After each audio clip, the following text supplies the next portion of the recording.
ونستعينه ونستغفره ونؤمن به ونتوكل عليه ونعوذ بالله من شرور أنفسنا ومن سيئات أعمالنا من يهده الله فلا مضل له ومن يضلل فلا هادي له ونشهد أن لا إله إلا الله وحده لا شريك له ونشهد أن سيدنا ومولانا محمدا عبده ورسوله الذي أرسله الله بالحق بشيرا ونذيرا وداعيا إلى الله بإذنه وسراجا منيرا أشهد أنه صلى الله تعالى عليه وسلم بلغ الرسالة ونصح الأمة وكشف الغمة وجل الظلمة وجاهد في سبيل الله وعبد ربه حتى أتاه اليقين اللهم صل على سيدنا محمد وعلى آل سيدنا محمد وبارك وسلم اللهم صل وسلم على رسولك الكريم وآله الطاهرين رب اغفر وارحم وأنت خير الراحمين أما بعد فأعوذ بالله من الشيطان الرجيم بسم الله الرحمن الرحيم يا أيها الذين آمنوا لا تقدموا بين يدي الله ورسوله واتقوا الله إن الله سميع عليم يا أيها الذين آمنوا لا ترفعوا أصواتكم فوق صوت النبي ولا تجهروا له بالقول كجهر بعضكم لبعض أن تحبط أعمالكم وأنتم لا تشعرون صدق الله مولانا العلي العظيم وبلغنا رسوله النبي الكريم ونحن على ذلك لمن الشاهدين والشاكرين والحمد لله رب العالمين. سامعین کرام، ابھی آپ نے سورہ حجرات کی پہلی 2 آیتیں سماعت فرمائی ہیں.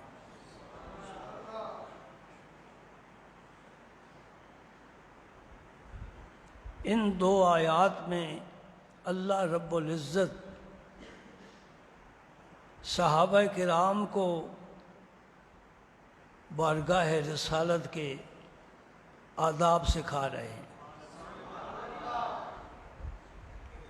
وقت بہت مختصر ہوتا ہے، میں زیادہ تفصیل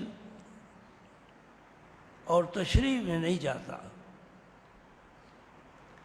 پہلی آیت ہے یا ایھا الذین آمنوا لا تقدموا بین یدی اللہ ورسولہ واتقوا اللہ.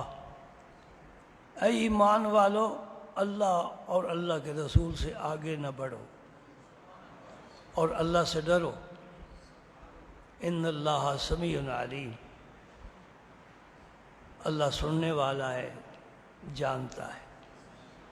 آگے نہ بڑھو، یہ سبق ہے. ہم آداب سیکھ رہے ہیں.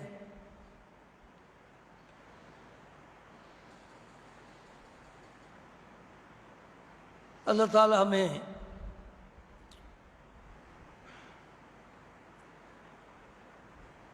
یہ نعمت بھی عطا فرمائے جس طرح اس نے ایمان کی نعمت عطا فرمائی. ایمان کی حفاظت بہت ضروری ہے، اس کے لیے یہ قلعہ ہے.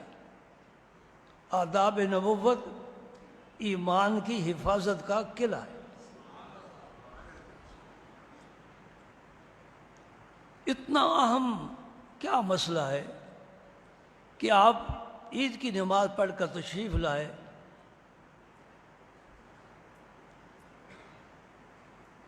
تو کسی نے نماز سے پہلے قربانی کر لی ہے، اس کا گوشت آپ نے دیکھا، آپ نے فرمایا یہ گوشت کیسا ہے؟ حضور فلاں نے یہ قربانی کر لی ہے۔ مسئلہ تو اتنا سا تھا، آپ منع کر دیتے، بس ختم۔ پر رب نے چاہا کہ میں ایک ایسا قانون بنا کر بھیجوں قیامت تک رہے۔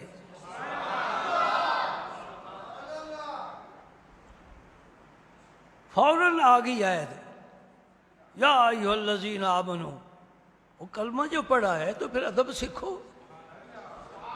یا ایھا الذین آمنو کا یہ معنی ہے ایمان لائے ہو، کلمہ پڑھا ہے، دائرۂ ثواب میں داخل ہوئے ہو، بہت بڑی نعمت مل گئی ہے، اب اس کی حفاظت کرو، اور حفاظت نبی کے ادب کے بغیر نہیں ہو سکتی۔ بے ادب آدمی کلمے کی توہین کر رہا ہے۔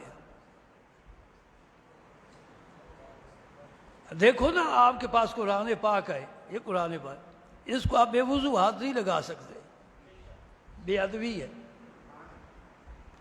جنابت کی حالت میں مسجد میں نہیں آ سکتے، مسجد کی بے ادبی ہے۔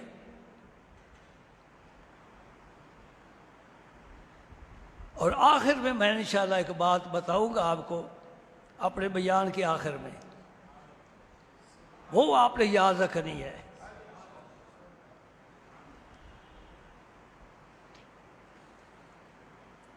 مجھے یاد کرا دینا، 20-25 منٹ پر میں انشاءاللہ اپنا بیان ختم کر دوں گا، تو پھر مجھے یاد کرا دینا کون سی 2 باتیں ہیں جو میرے سارے بیان کا خلاصہ ہے۔ ہم اپنا وزن کریں گے، اپنے گریبان میں جھانک کر دیکھیں گے، آئینہ دیکھیں گے، اپنی شکل دیکھیں گے، کیا ہے ہمارے خد و خال؟ ہم نمازی ہیں، حاجی ہیں؟ اللہ اکبر۔ اللہ پاک نے نازل فرما دی آیت سورہ حجرات کی پہلی آیت، لا تقدموا بین یدی اللہ ورسولہ، نہ اللہ سے آگے بڑھو نہ اللہ کے رسول سے آگے بڑھو۔ اے اللہ تجھ سے آگے تو کوئی بڑھ نہیں سکتا۔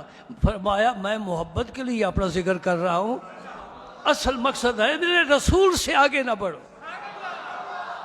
میں ایک مثال سمجھاتا ہوں، اب جب چند آدمی جمع ہوتے ہیں، نماز کا وقت ہے، تو ایک امام بن جاتا ہے، مقتدی کو کیا حکم ہے؟ وہ پیچھے کھڑے ہو، یہی حکم ہے نا۔ اگر مقتدی امام کے آگے کھڑا ہو جائے تو نماز ہو جائے گی۔ ماشاءاللہ سارے مسئلہ سمجھتے ہو۔ امام سے اگر آگے ہو جائے نماز نہیں ہوگی، امتی اگر نبی سے آگے بڑھ جائے اس کا ایمان نہیں رہے گا۔ بات سمجھ آ رہی کہ نہیں؟ وہ تو امام الانبیاء ہے، یہ محلے کا امام ہے، ہم اس کے برابر نہیں کھڑے ہو سکتے، اور امام سے پہلے رکوع سے اٹھ نہیں سکتے، امام سے پہلے سجدے میں جا نہیں سکتے۔ امام جائے گا تو ہم سجدہ کریں گے، امام نہیں کرے گا تو ہم نہیں کریں گے۔ ایک چھوٹی سی مثال ہے، تمہارے ذہنوں کو اپیل کر رہی ہے۔ اگر امام نے قرات لمبی کر دی تو کھڑا ہونا پڑے گا، اس کا انتظار کرنے کے بعد کہ وہ اللہ اکبر کہے اور رکوع میں جائے۔ اسی طرح پوری زندگی میں ہر کلمہ پڑھنے والے کو نبی کی اقتداء کرنی ہے، نبی کے پیچھے رہنا ہے۔ اللہ کا رسول امام ہے، اللہ کا رسول پیشوا ہے، اللہ کا رسول مقتدا ہے، اس کی اقتداء کرنی ہے، ورنہ ایمان کی خیر نہیں۔ معنی کیا ہوا؟ کوئی عمل اپنی مرضی سے نہ کر، تو نبی سے آگے بڑھ رہا ہے، تیرے نبی نے کچھ اور عمل کیا ہے، تو کچھ اور کر رہا ہے۔ بات ذہن میں جانے دو، اللہ توفیق دے۔ ملا کے پاس علم ہے، ہدایت نہیں ہے، وہ نہیں دے سکتا، اپنا علم دوسرے تک پہنچا سکتا ہے۔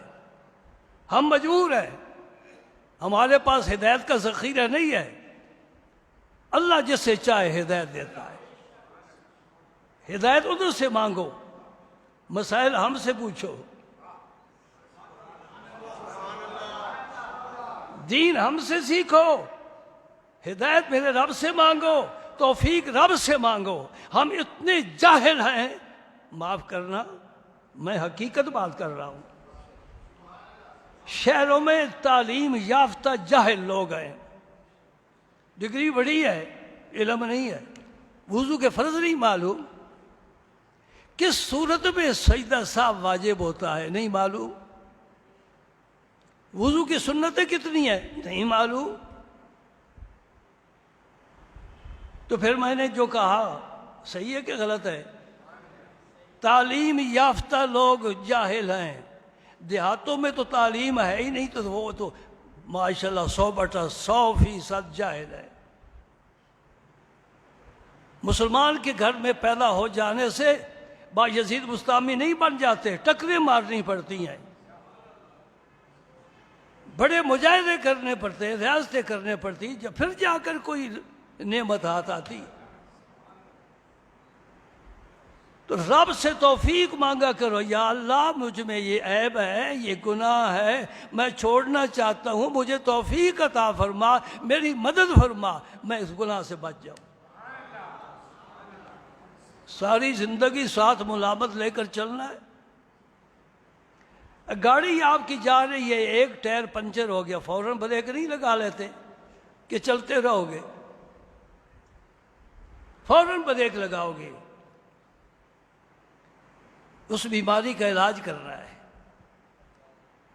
فرمایا میں اللہ کے رسول سے آگے جو کام انہوں نے نہیں کیا نہیں کرنا، جس کا حکم نہیں دیا ہے نہیں کرنا، جو انہوں نے کیا ہے وہی کرنا ہے، جس طرح کیا ہے اسی طرح کرنا ہے۔ یہ عمل صالح کی بات قرآن جگہ جگہ کرتا ہے، صرف عمل کی بات نہیں کرتا۔ ان الذین آمنوا وعملوا الصالحات، عمل صالح، وہ عمل صالح کیا ہوتا ہے؟ مفسرین فرماتے ہیں عمل جو رسول اللہ کی سنت کے مطابق ہو، وہ عمل صالح ہے۔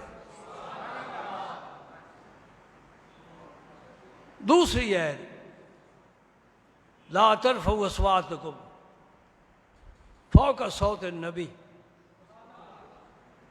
اس کا خاص شان نزول ہے۔ شان نزول اس واقعے کو کہتے ہیں جو آیت کے نزول کا سبب بنتا ہے، حکم پھر عام ہوتا ہے۔ حضور کے ایک صحابی تھے، ثابت بن قیس ان کا اسم مبارک تھا، ثابت بن قیس بن شماس رضی اللہ تعالی عنہ۔ ان کی قدرتی آواز بلند تھی، بعض آدمیوں کا لہجہ بلند ہوتا ہے۔ جب یہ آیت نازل ہوئی نا لا ترفعوا اصواتکم فوق صوت النبی، انہوں نے مجلس میں آنا ہی چھوڑ دیا۔ مجلس چھوڑنے کی کئی وجہ ہوتی ہے، یہ بڑی پیاری وجہ ہے، یہ اللہ کے رسول کو بھی پسند آئی۔ ہاں، مجھے پیارے رسول کی وہ حدیث یاد آئی، اس صحابی کے بارے میرے آقا نے 3 پاکیزہ جملے فرمائے ہیں۔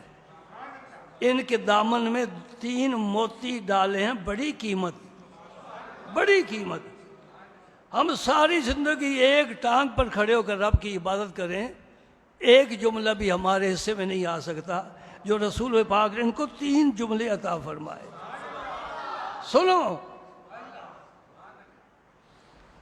نمبر 1، اما ترضی ان تعیش حمیدا وتقتل شہیدا وتدخل الجنہ،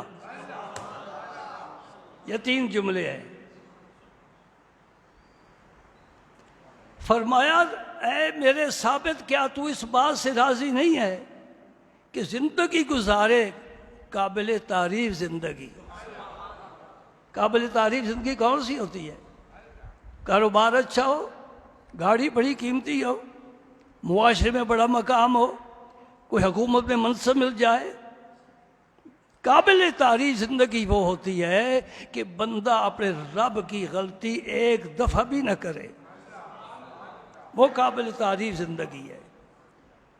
نبی پاک نے ثابت بن قیس کو پناہ دے دی، فرمایا ثابت ساری زندگی تجھ سے ایسی کوئی غلطی نہیں ہوگی جو اللہ کی ناراضگی کا باعث بنے۔ سبحان اللہ۔ وَتُقْتَلَ شَهِيدًا، اور تیری موت بستر پر نہیں آئے گی ایڑیاں رگڑ رگڑ کے، تو شہید ہوگا۔ دنیا کا کوئی مائی کا لال نہیں ہے جو زندگی میں کسی کو کہہ دے کہ تیری موت شہادت کی موت ہوگی۔ یہ اللہ کے رسول کی شان ہے۔ تو پتہ یہ کب شہید ہوئے؟ جنگ یمامہ میں۔ یہ کون سی جنگ ہوئی؟ ابو بکر صدیق کے دور خلافت میں۔ کیوں جنگ ہوئی؟ مسیلمہ کذاب نے نبوت کا دعویٰ کر لیا۔ ہم تو رشتہ داریاں قائم کرتے ہیں، یوں ملتے ہیں۔ مسیلمہ کذاب کا اور کوئی قصور نہیں، فسادی نہیں، بغاوت نہیں کی، لشکر لے کر چڑھائی نہیں کی مکہ مدینہ پر، بس ایک ہی ہے، قبیلہ بڑا پھیلا ہوا تھا اور تھے بڑے طاقتور جنگجو۔ غلطی یہ ہو گئی کہ اس نے نبوت کا دعویٰ کر دیا۔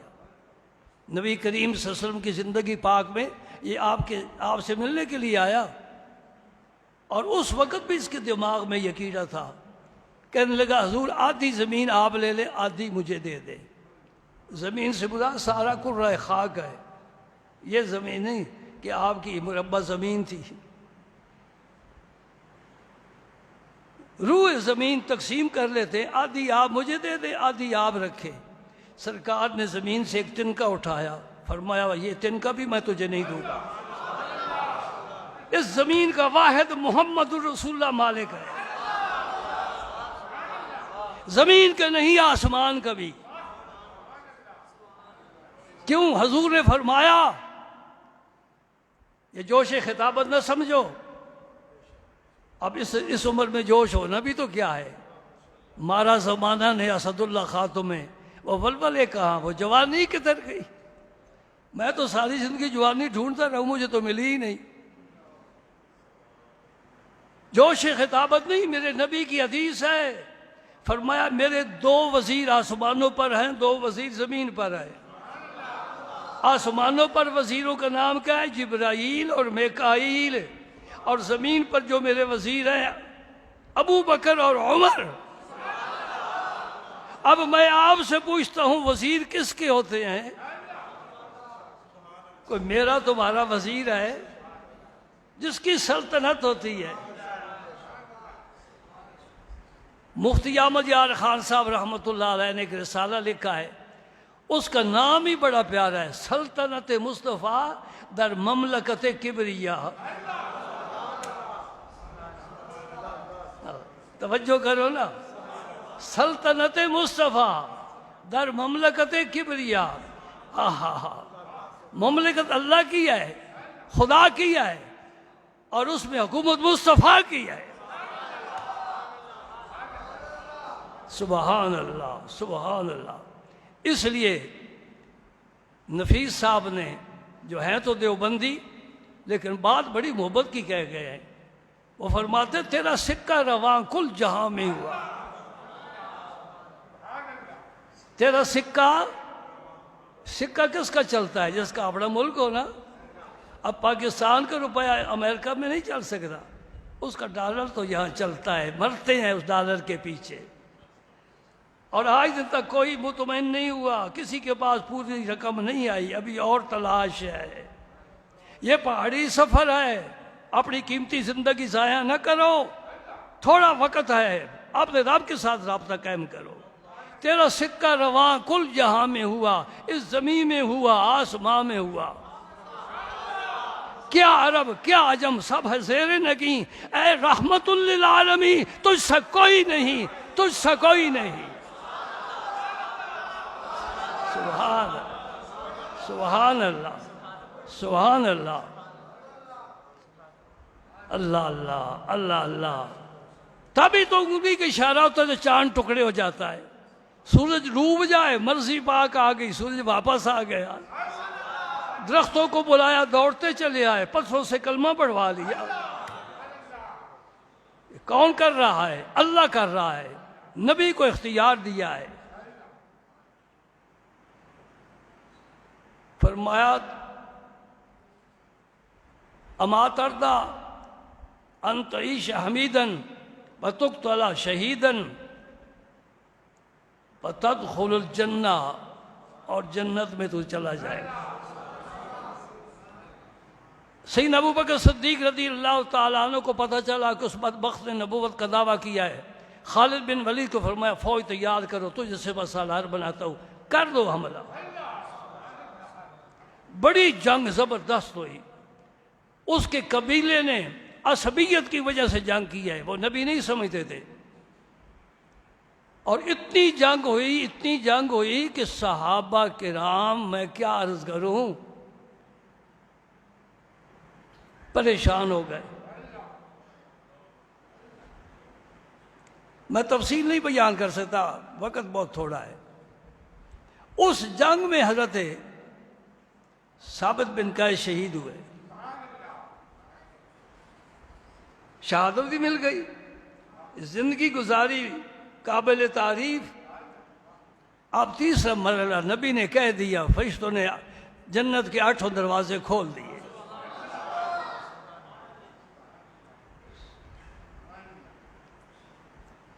ابھی 2 باتیں اور ہیں. گھر میں بیٹھ گئے، میرے آقا تو پیار کرتے تھے ہر ایک سے. آپ نے دیکھا، فرمایا ثابت نہیں ہے. حضرت سعد ان کے پڑوسی تھے رضی اللہ تعالیٰ عنہ، انصار کے سردار ہیں اپنے قبیلے کے. انہوں نے عرض کی یا رسول اللہ میرے پڑوسی ہیں تو میں خبر لاتا ہوں. حضرت یہ دوستوں کا حق پہنچتا ہے. اللہ اکبر اللہ اکبر اللہ اکبر اللہ اکبر. اگر 5 منٹ زیادہ ہو جائے تو کوئی حرج نہیں ہے نا. میں ایک غیر کتابی بات آپ کو سنانے لگا ہوں. اعلیٰ حضرت پیر سیال خواجہ شمس العارفین، جن کا فیض یافتہ پیر میر علی شاہ ہے، پیر حیدر علی شاہ ہے، خواجہ معظم الدین ہے. اللہ 35 سب سے بڑے خلفاء ہیں آپ کے، خواجہ شمس العارفین کے. پیر حیدر شاہ صاحب سے کسی نے کہا آپ سید نہیں ہیں، سید ہوتے. پیر سیال ہے نا، سیال قوم ہے، سید نہیں ہے. ویسے علی المرتضیٰ کی اولاد میں سے، حضرت عباس کی اولاد، عباس علمدار کی اولاد میں سے علوی ہے. تو پیر حیدر شاہ صاحب سے کسی نے کہا کہ آپ سید نہیں ہیں، سید ہوتے تو ایک جٹ کے دروازے پر نہ جاتے. یہ بھی ایک عجیب سوچ ہے. فیض جہاں سے ملے. تو پیر حیدر شاہ صاحب نے فرمایا جٹ نہ بننا، ساوا دیکھیا تاں میں گیا. ساوا سمجھتے ہو؟ سر سبز، بننے پر گھاس ہوتا ہے، مویشی چرتے ہیں، غذا حاصل کرتے ہیں.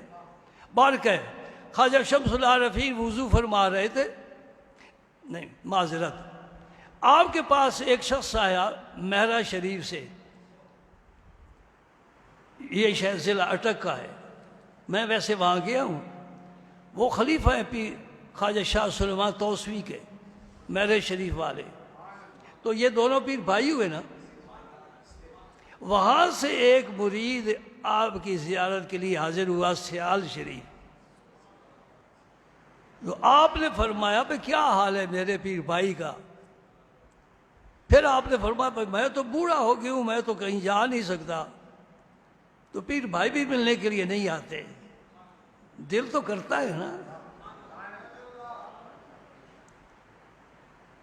وہ جب واپس گئے نا تو میرے شریف والے خواجہ صاحب وضو فرما رہے تھے، باقی وضو ہو چکا تھا، ابھی پاؤں دھونے والے رہتے تھے. اس درویش نے جاتے ہی آپ کا سلام بھی پہنچایا اور ساتھ یہ پیغام بھی دیا. میں تمہیں بتاتا ہوں پیر بھائی کیسا ہوتا ہے.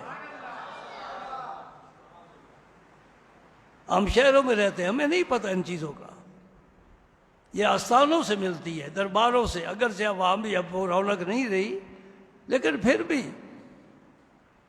اور سڑے ہوئے گوشت دال جیسا ہو ہی رہنا. آپ کو جب یہ پیغام پہنچا کہ خواجہ شمس اللہ عارفین اداس ہیں، پاؤں نہیں دھوئے، جوتا پہنا سیال شریف کی طرف روانہ ہو گئے. سیال شریف کی طرف روانہ ہو گئے. راستے میں وضو کروں گا تو نمازیں پڑھوں گا، میرا چلنا اسی وقت شروع ہو جائے جب مجھے پیغام ملا ہے. اللہ اللہ، بھائی کہاں تھے کہاں آ گئے. ہم بلندیوں سے گر گئے، اب پستی کا آخری کونا ہمارے ہاتھ میں ہے. حضرت سعد بن معاذ جب گئے نا حضرت ثابت بن قیس کے گھر تو وہ رو رہے تھے. حضرت سعد نے پوچھا بھائی سرکار یاد فرما رہے ہیں تو کیوں نہیں مجلس میں آتا؟ اس نے کہا میں تو دوزخی ہو گیا کیونکہ میری آواز بلند ہے. جب مجلس میں بات کروں گا تو نبی پاک کی آواز سے میری آواز بلند ہوگی تو میں تو دوزخی ہو گیا. گھر بیٹھ گئے، گریہ تاری، کتنی محرومی. حضرت سعد نے آ کے حضور کو بتایا یا رسول اللہ وہ تو اس پریشانی میں ہے. آہا ہا ہا، قاسم الخیرات میرا نبی ہے. آپ نے فرمایا سعد جلدی جاؤ اور میرا پیغام دو، تو جنتی ہے.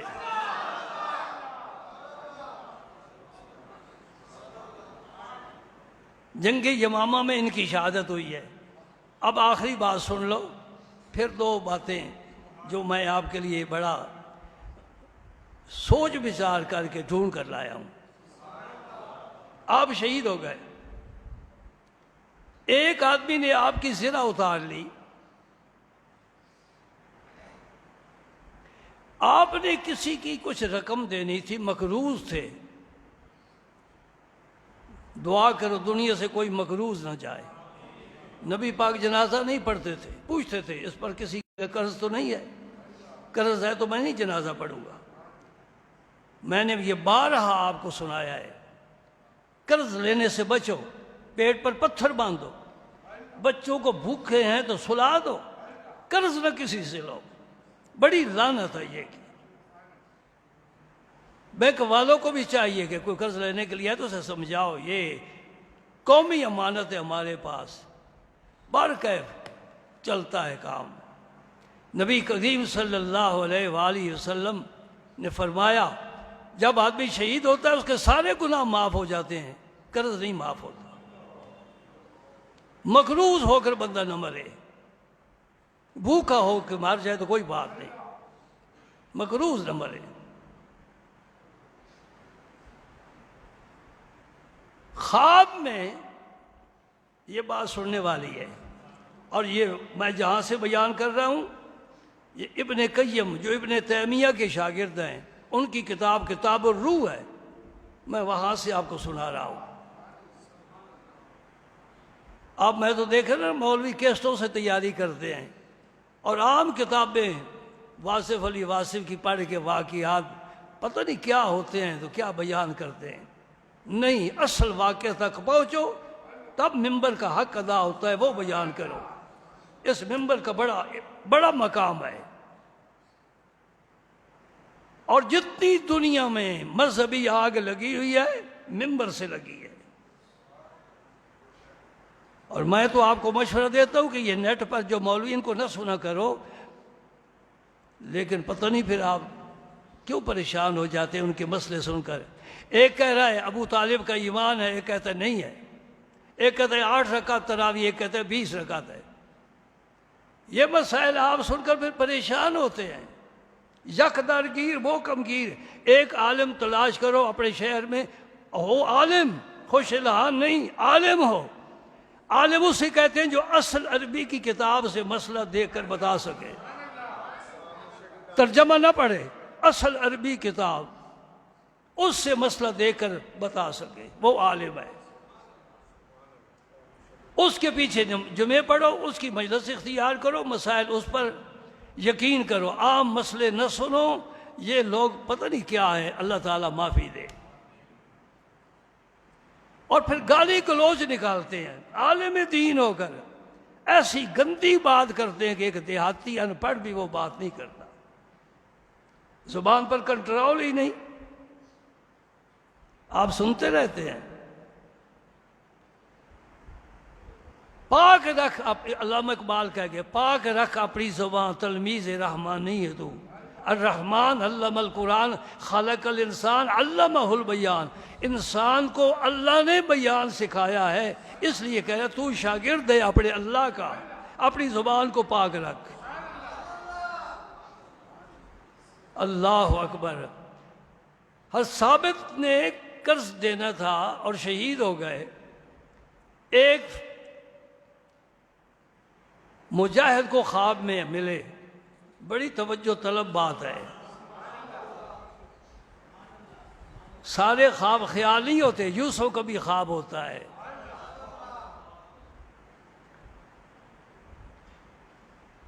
اس کو فرمانے لگے کہ میرا پیغام اپنے جرنیل خالد بن ولید کو دے دو اور وہ حضرت سیدنا ابو بکر صدیق کو جا کر یہ میری بات پہنچائیں۔ کیا بات؟ آپ کے ذہنوں میں یہ باتیں بٹھائی گئی ہیں نا، جو مر گیا قبر میں مٹی ڈال دی، مٹی ہو گیا، اسے باہر کی کوئی خبر نہیں، کوئی اسے پتہ نہیں۔ ہاں بھائی وہ کچھ ہوں گے ایسے، ہمارے ایسے نہیں ہیں، ہمارے ایسے نہیں ہیں، وہ خبریں دیتے بھی ہیں لیتے بھی ہیں، اللہ کے فضل و کرم سے، اس کی مدد سے، اس کی علم سے، اس کی توفیق سے۔ خالد بن ولید کو میرا پیغام دے کہ فلاں شخص نے میری زرہ اٹھا لی ہے اور میں نے فلاں آدمی کا اتنا قرض دینا ہے، اور وہ جا کر ابو بکر صدیق کو جا کر کہیں کہ آپ خلیفہ ہیں، امیر المومنین ہیں، امیر الصادقین ہیں، رئیس الصادقین ہیں، آپ اس سے زرہ لے کر اسے بیچ دیں اور وہ رقم فلاں شخص کو دے دیں جس کا میں مقروض ہوں۔ اب وہ زرہ کس کے پاس ہے؟ وہ اس جہان سے، عالم برزخ سے فون کر رہے ہیں۔ فرماتے شہر کے کنارے پر اس کا گھر ہے اور اس کے گھر کے سامنے باہر اس کا گھوڑا لمبی رسی کے ساتھ بندھا ہوا ہے۔ لمبی رسی کیوں باندھتے ہیں؟ گھوم پھر کر چر لے اور آزادی محسوس کرے۔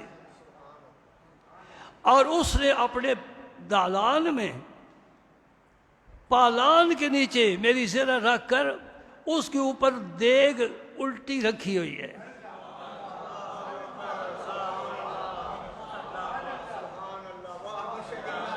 یہ کیمرہ کام کر رہا ہے۔ اس کی آنکھ کھل گئی، وہ فوراً خالد بن ولید کے پاس گیا، جی میں نے ابھی خواب میں ملاقات کی حضرت ثابت بن قیس سے اور انہوں نے یہ مجھے پیغام دیا ہے۔ جب یہ لشکر واپس مدینہ پاک گیا، انہوں نے حضرت سیدنا ابو بکر صدیق سے سب سے پہلا یہی پیغام پہنچایا۔ وہ خواب کہاں لیے پھرتے ہو جرنیلو، تم تو ملک فتح کرنے والے ہو، خواب کو پلے باندھا ہوا ہے۔ نہیں، یہ خواب عام آدمی کی نہیں ہے، اس کی ہے جس کو نبی پاک نے فرمایا تو جنت میں جائے گا۔ ابو بکر صدیق کو جب یہ خواب پہنچا تو آپ نے دیر نہ لگائی، فرمایا اٹھو ساتھیو چلو، چلتے اس کے گھر۔ اب جب مدینہ پاک سے باہر گئے تو دیکھا گھوڑا بندھا ہوا ہے، اس کے مکان پہ گئے، اس کو بلایا، آ گیا، فرمایا سچ سچ بتا، تو نے حضرت ثابت کی زرہ اٹھائی ہے؟ خاموش ہو گیا۔ آپ اندر چلے گئے، وہاں دیگ پڑی تھی، اس کو اٹھایا، پالان اٹھایا، نیچے زرہ پڑی تھی، فرمایا اٹھا لو، یہ اس کی نہیں، یہ میرے صحابی کی، اور اس کو بیچ دیا۔ پھر جس شخص کا قرض دینا تھا اس کو بلایا، فرمایا کیا ثابت نے تیرے کچھ پیسے دینے تھے؟ جی دینے تھے. کتنے؟ اتنے. اتنے کی ہی وہ زرہ فروخت ہوئی تھی. فرمایا یہ لو. حضرت ثابت نے پوری تاریخ انسانیت میں یہ پہلا واقعہ ہے کہ مرنے کے بعد وصیت نافذ ہو رہی ہے. مرنے کے بعد وصیت نافذ نہیں ہوتی، زندگی میں وصیت. اور وصیت بھی ثلث مال میں، تیسرے حصے میں، آدھے میں نہیں، سارے میں نہیں. کوئی کہے کہ یہ سارا میرا مال مدرسے کو دے دو، مسجد کو دے دو، نہیں، ثلث میں، تیسرے حصے. 2 حصے اس کے وارث ہو گئے، 1 حصے میں اسے اختیار ہے وہ جو وصیت کر جائے. پتہ چلا آپ کو ثابت کا؟ اب آیت کا معنی سمجھ میں آیا. لا ترفعوا اصواتکم فوق صوت النبی. نبی پاک کی آواز سے تیری آواز بلند نہیں ہونی چاہیے. اگر قدرتی ہے تو نبی بھی نے معاف کیا، اللہ نے معاف کیا. تو جنتی ہے، زندگی پاکیزہ انشاءاللہ، اور شہادت کی موت تیرے نام لکھی گئی ہے. 10 منٹ زیادہ ہو گئے. آپ مجھے یاد کرائیں نہ کرائیں، مجھے یاد ہے. میں آپ کو یہ بتانا چاہتا ہوں 2 آدمی سب سے بڑے گستاخ ہیں. 2 آدمی سب سے بڑے گستاخ ہیں. پہلا وہ جو نبی کریم کی ختم نبوت کا منکر ہے.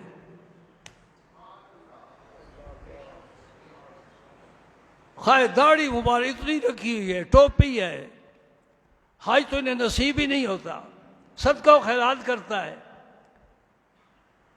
جو نبی پاک، میرے رسول پاک خاتم النبیین کی ختم نبوت کا منکر ہے، وہ سب سے بڑا گستاخ ہے، اور اس کی توبہ بھی قبول نہیں ہے، اور وہ واجب القتل ہے.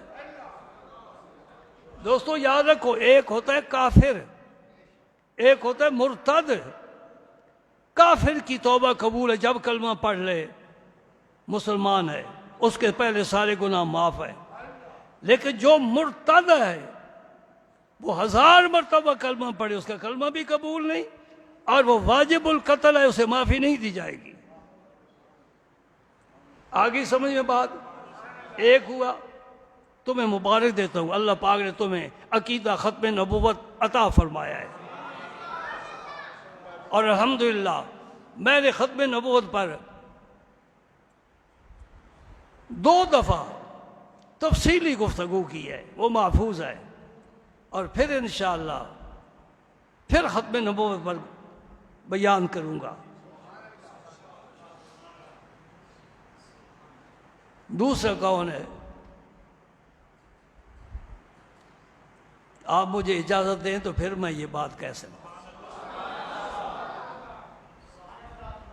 نہیں اجازت دو نا، سبحان اللہ تو ٹھیک ہے. نکاح کے وقت دولہا سبحان اللہ کہے تو قبول نہیں نہ ہوگا. سبحان اللہ تو اپنی جگہ پر ہے.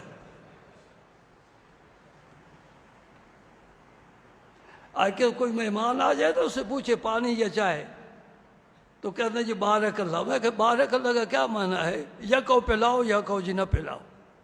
مجھے تو کوئی سمجھ نہیں. بارک اللہ، اللہ برکت دے. بات پتہ کی کر رہے ہیں، پتہ کی بات کر رہا ہوں.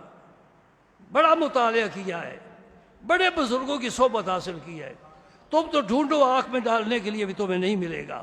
وہ زمانہ گزر گیا، قافلہ گزر گیا. اب ہم کیا کریں؟ بے یار و مددگار ہیں، یتیم ہیں. اللہ کی قسم ہمارے سر پر کوئی ہاتھ رکھنے والا نہیں ہے. اس کی محبت اپنے اندر پیدا کرو، اللہ کے قرآن کی. اگر بچنا ہے اللہ کے عذاب سے، اس سے چمٹ جاؤ. میں نے دیکھا ہے ذمہ دار لوگوں کو دریا عبور کرتے ہوئے بھینس کے ساتھ.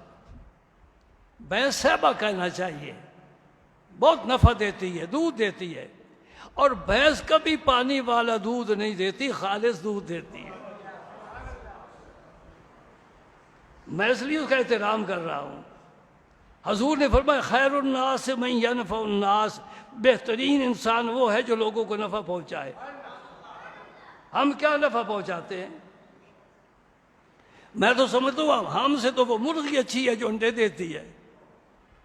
وہ بکری اچھی ہے جو گوشت فراہم کرتی ہے اور قربانی کے بچے دیتی ہے، نفع دے رہی ہے نا۔ ایک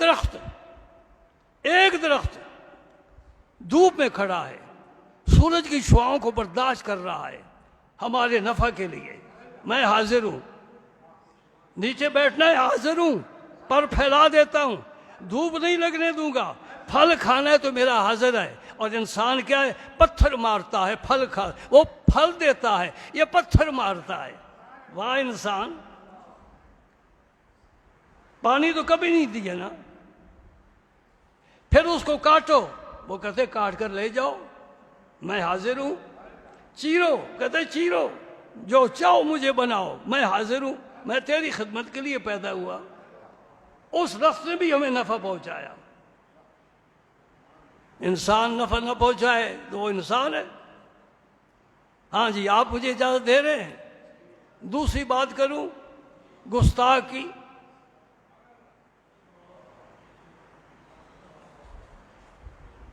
میرا خیال ہے رہ نہیں رہے، یہ بڑی کڑوی گھٹی ہے۔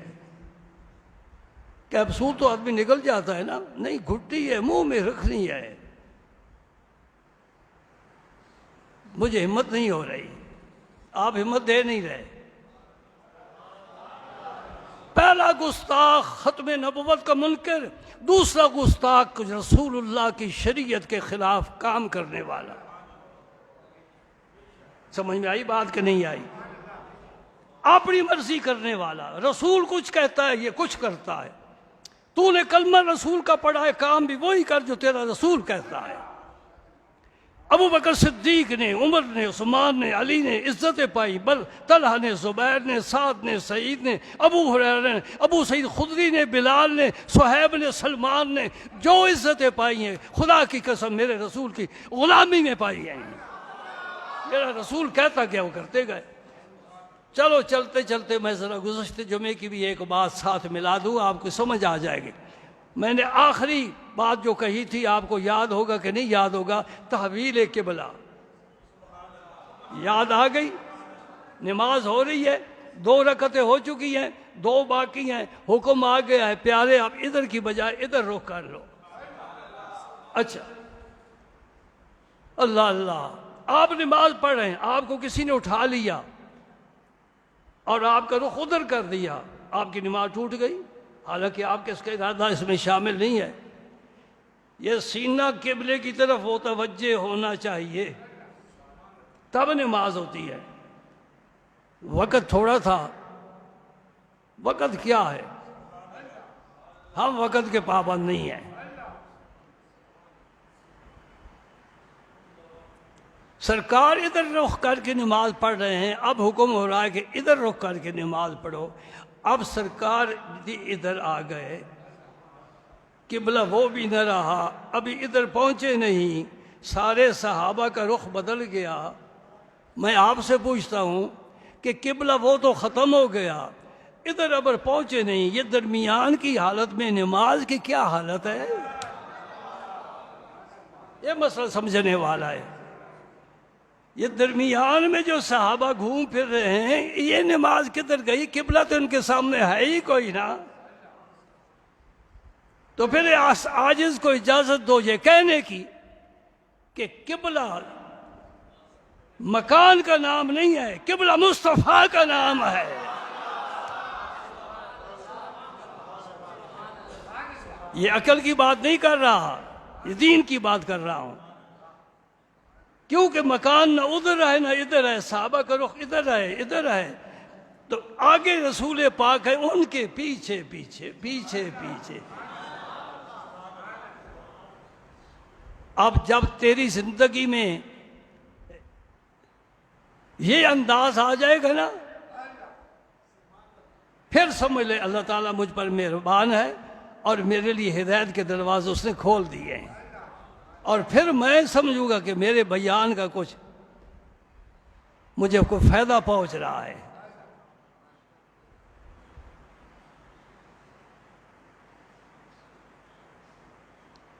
اب آپ مجھے اجازت دیتے ہیں کہ ایک اور بات کر لوں؟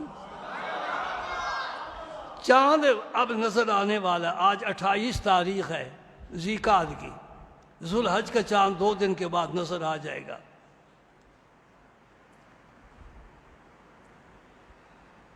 ٹھیک ہے نا جی، عید کا چاند۔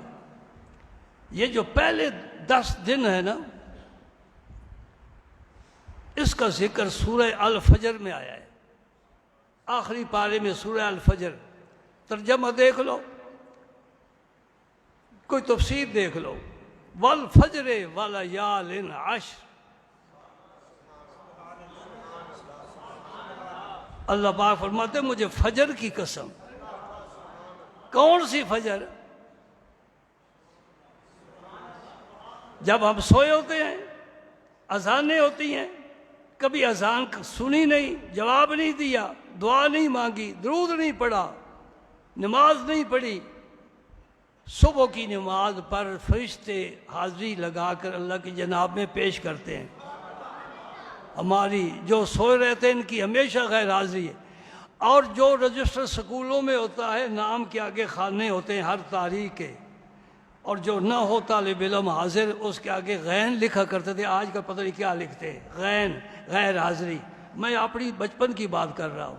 غین، دوسری تاریخ کو نہیں آیا، نام بولا غین، تیسری تاریخ کو غین، 30 دن گزر گئے، غین غین، آخر کیفیت کا خانہ ہوتا ہے، وہاں ماسٹر جی لکھتے ہیں کثرت غیر حاضری کی وجہ سے مدرسے سے اس کا نام خارج کیا جاتا ہے۔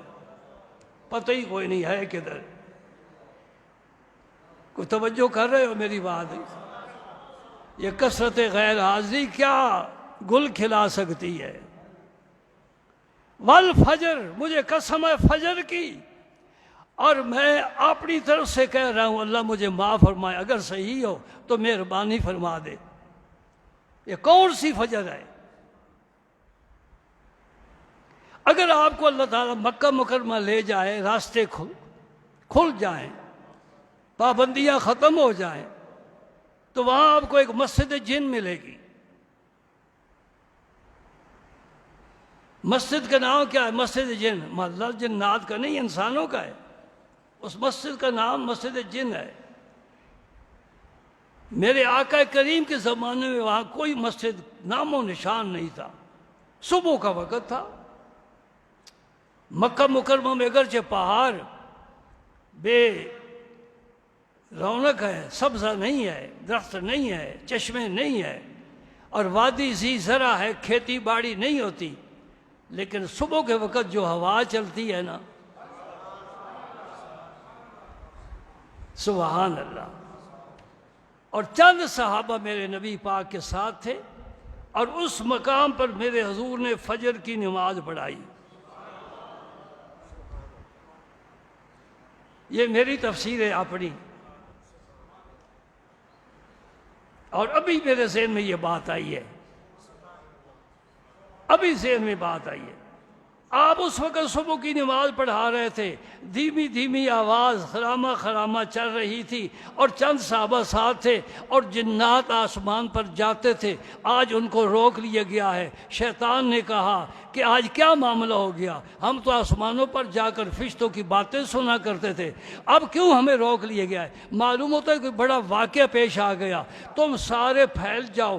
ٹولیوں میں تقسیم کر دیے، کوئی ادھر جائے، کوئی ادھر جائے، کوئی ادھر جائے، چاروں طرف گھوم پھر کر پتہ کرو معاملہ کیا ہے۔ جو ٹولی مکہ مکرمہ کی طرف آئی، اس نے دیکھا ایک پیاری آواز قرآن پڑھ رہی ہے۔